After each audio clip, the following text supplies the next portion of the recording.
s'intéresse à la musique et notamment son histoire, l'histoire musicale, on va souvent parler de mouvement. Mais il faut quand même comprendre que les limites du mouvement, elles sont très floues, c'est tout de même assez arbitraire, même si on essaye de se reposer sur des critères objectifs qui vont être techniques. L'appartenance au mouvement, elle peut être définie par les artistes eux-mêmes, mais aussi et surtout employée a posteriori pour décrire l'époque dans laquelle ils étaient. Prenons l'exemple de l'impressionnisme. Ça a déjà une origine géographique fixe, donc la France, qui permet d'être suffisamment objectif, et puis aussi une période. Le nom impressionnisme vient du tableau de Monet Impression Soleil Levant. Donc déjà, on a une période de 1872 à peu près, on peut dire la fin du 19e siècle. Qu'est-ce que c'est déjà l'impression en peinture? Parce que l'impressionnisme a d'abord été pictural, donc. D'un point de vue technique, les artistes ils vont aller directement devant le motif qu'ils souhaitent peindre. Donc ça va être à l'extérieur parce qu'ils préfèrent représenter des paysages, des scènes de vie. Et ils vont essayer de caractériser le côté éphémère de l'instant en représentant les lumières ou vraiment ce qu'ils voient sur l'instant présent. On peut voir même parfois des tableaux inachevés ou des couleurs peu mélangées, ce qui peut donner aussi un effet de flou assez imprécis, comme on pourrait regarder à la fenêtre comme quand il pleut à l'extérieur. Le but est de capter sur la toile le caractère éphémère et fugace, les subtilités de l'instant présent avec le jeu de lumière. Et donc tout ça existe en peinture, mais aussi en littérature. Ça va être notamment par Baudelaire ou Verlaine. Et donc Verlaine a fait un poème qui s'appelle Clair de lune. C'est sûr que Clair de lune, vous l'avez déjà entendu, c'est l'œuvre la plus connue, je dirais, de Debussy. Et Debussy, c'est justement le chef de file de l'impressionnisme. Le style de Debussy va être caractérisé par beaucoup d'ornementations en surface qui vont un peu obscurcir et voire remplacer la mélodie. Lui, il va d'abord faire toutes les harmonies dont va jaillir une mélodie. Ce qui renvoie aux impressionnistes en peinture qui vont eux commencer par la couleur pour faire jaillir la forme de la peinture. Donc en fait, il ne va pas suivre une forme musicale traditionnelle.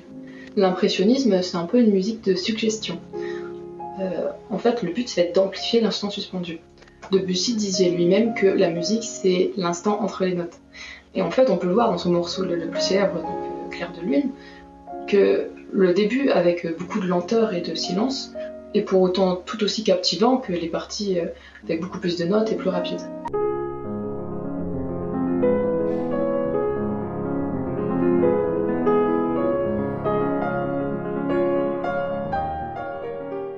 Le sentiment de flou, qui est propre à l'art impressionniste, en fait, il est fondé sur justement cette suggestion. Au lieu de décrire, on va vraiment suggérer, mais tout ça, ça ne veut pas dire que la technique est moindre. Bien au contraire, il faut penser à des pièces vraiment exigeantes, avec une architecture qui est rigoureuse, mais qui ne suit pas l'idée du romantisme qui était présent à l'époque. Ce qui est intéressant par exemple, c'est que dans la première partie de Clair de lune, le morceau est dans une tonalité en ré bémol majeur. Je ne vais pas rester longtemps sur le jargon musical, mais comprenez que pour structurer le morceau, il est judicieux d'utiliser des accords toniques, donc des accords qui vont souligner la tonalité du morceau, et pourtant, pendant une longue période, il ne va pas utiliser la note ré bémol majeur, donc qui est pourtant la plus importante, ni la dominante. Ça nous donne en fait une certaine ambiguïté à l'écoute, on ne se sent pas vraiment en sécurité dans cette tonalité.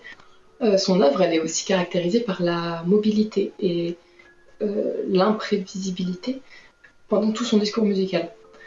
En fait, il va accentuer le timbre musical qui va créer une sorte de jeu de couleurs. Et donc tout ça, on va voir que c'est très lié au monde visuel.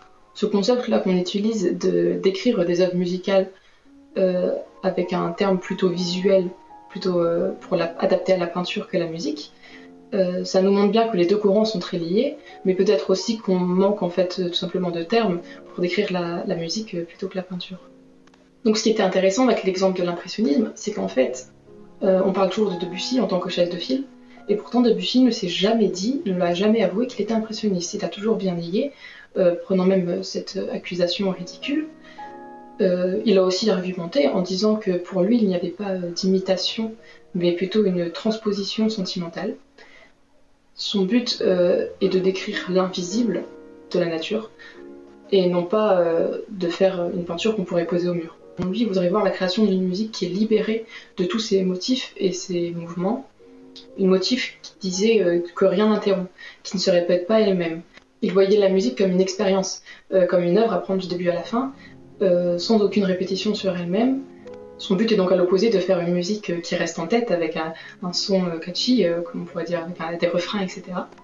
Donc je vous invite à écouter la classique Clair de Lune de Debussy, qui reste tout de même figure de l'impressionnisme. Aussi Ravel. Ravel était ami de Debussy pendant quelques temps. Elle s'en est vraiment beaucoup inspirée. Vous connaissez probablement Une barque sur l'océan, qu'on entend notamment dans Call Me By Your Name. Il fait jeu d'eau. Donc lui s'inspirait plutôt du piano. Et si vous préférez le violon, je vous conseille d'autant plus Sibelius.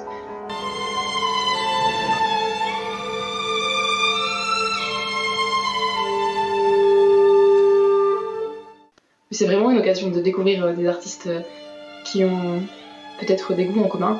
Et si vous aimez Ravel, vous aimerez probablement Debussy et Sibelius. Et de même, si vous pouvez prolonger votre intérêt pour la peinture en musique ou en littérature. Sur ce, je vous souhaite une bonne écoute.